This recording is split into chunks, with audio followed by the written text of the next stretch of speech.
1982 December 4-ാം തീയതി ഓസ്ട്രേലിയയിലെ ദുസാങ്ക ബൊറിസ്ലാവ് ദമ്പതികൾക്ക് തങ്ങളുടെ ആദ്യത്തെ കുഞ്ഞു പിറന്നു. കുട്ടിയെ കണ്ടതും അമ്മ ബോധം കെട്ട് വീണു. തൊലി ഉരിച്ച കയ്യും കാലും മുറിച്ചു മാറ്റിയ ഒരു കോഴിക്കുഞ്ഞിന്റെ രൂപമായിരുന്നു തനിക്കെന്ന് പിന്നീട് നിക്കോളസ് തന്നെ കുറിച്ച് പറയുന്നു. ആ ഷോക്ക് മാറാനായിട്ട് മാതാപിതാക്കൾക്ക് മാസങ്ങൾ എടുത്തു എന്നുണ്ടെങ്കിലും അവർ അവനെ സാധാരണ കുട്ടികളുടെ സ്കൂളിൽ ചേർത്ത് എല്ലാ കരുതലോടെയും വളർത്തി. എന്നാൽ സ്കൂളിൽ ആരും തന്നെ അവനോട് കൂട്ടുകൂടിയില്ല.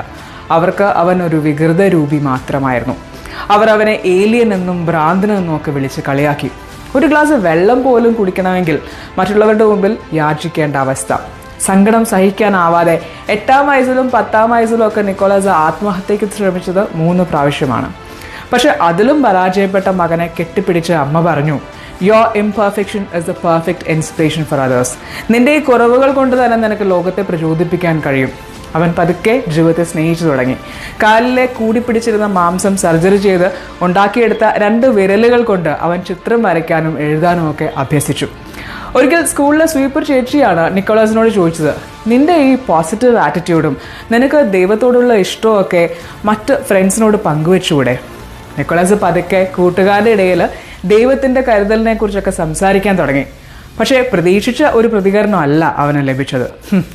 "നിന്റെ ദൈവത്തിന് നിന്നോട് അത്ര ഇഷ്ടമുണ്ടെങ്കിൽ തവളക്കുഞ്ഞിനെ പോലെ ഇരിക്കുന്ന ഈ വാൽമാക്രിയെ പോലെ ഇരിക്കുന്ന നിന്റെ ശരീരത്തിലെ കയ്യും കാലും വെച്ച് തരാൻ പറ നിന്റെ ദൈവത്തോട്. എന്നിട്ട് മതി ഞങ്ങളെ ഉപദേശിക്കാൻ വരുന്നത്." നിക്കോളസ് അവിടെയും തകർന്നു. അവൻ സ്വീപ്പർ ചേച്ചിയോട് കെഞ്ചി, "എനിക്ക് പരിഹാസങ്ങൾ കേട്ട് മതിയായി ചേച്ചി, എന്നെ എങ്ങനെയെങ്കിലും ഒന്ന് കൊന്നു തരാമോ?" "ഇതൊന്നും കാര്യമാക്കണ്ട മോനെ, പ്രവാചകന്മാരും യേശുവും ഒക്കെ എന്തുമാത്രം പരിഹാസം ഏറ്റുവാങ്ങിയിരിക്കുന്നു. നീ നിന്റെ പ്രവൃത്തികളുമായി മുന്നോട്ട് പോവുക. നിന്നെ നിന്ദിച്ചവർ നിന്നെ വന്ദിക്കുന്ന ഒരു ദിവസം വരും." ചേച്ചിയുടെ ആ വാക്കുകൾ അവന് പുതുജീവൻ നൽകി. അങ്ങനെ ഇരിക്കുമ്പോൾ അവൻ്റെ ആകെയുള്ള ആ 2 വിരലുകൾക്കും ഗുരുതരമായി പരിക്ക് പറ്റി. അപ്പോഴാണ് അവനത് തിരിച്ചറിഞ്ഞത്. ചെറുതാണെങ്കിലും എന്ത് വിലപ്പെട്ടതാണ് തൻ്റെ ഓരോ ശരീരഭാഗങ്ങളുമെന്ന്. ആ 2 വിരലുകൾ കൊണ്ട് താൻ എന്തൊക്കെ കാര്യങ്ങളാണ് നടത്തിയിരുന്നത്. എനിക്ക് കിട്ടിയ ദാനങ്ങളെ ഓർത്ത് ഞാൻ ദൈവത്തിന് നന്ദി പറയാൻ തുടങ്ങിയത് അപ്പോഴാണ്.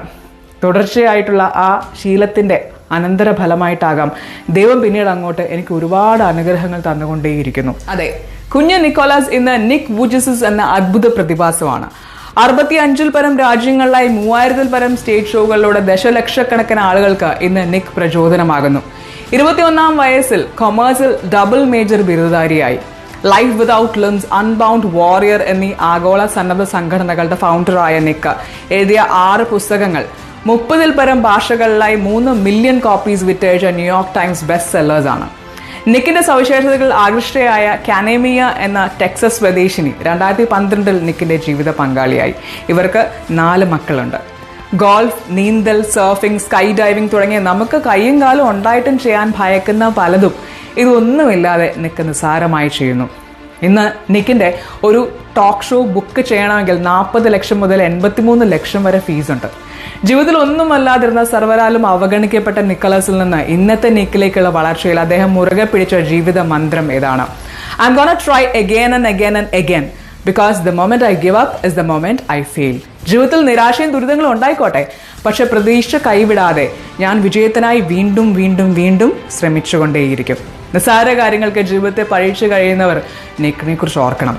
ജീവിതത്തിൽ പരാധീനതകൾ മാത്രം ഉണ്ടായിട്ടും ഇദ്ദേഹത്തിന് ഇത്ര മനോഹരമായി ചിരിക്കാനും ലോകത്തിന് മുഴുവനും തൻ്റെ സന്തോഷം കൊണ്ട് നിറയ്ക്കാനും കഴിയുന്നുണ്ടെങ്കിൽ നമുക്ക് പരാതിപ്പെടാൻ യാതൊരു അർഹതയുമില്ല, അല്ലേ? സന്തോഷിക്കാനും നന്ദി പറയാനുമായിട്ടോ ഒരുപാട് കാര്യങ്ങൾ ജീവിതത്തിൽ ഉണ്ട് താനും. ഇനി ഒരു വിഷമം വരുമ്പോൾ നിക്കിൻ്റെ ഈ ചിരിക്കുന്ന മുഖം നമുക്ക് പ്രയാസങ്ങളെ അതിജീവിക്കാനുള്ള കരുത്താകട്ടെ. Thank you.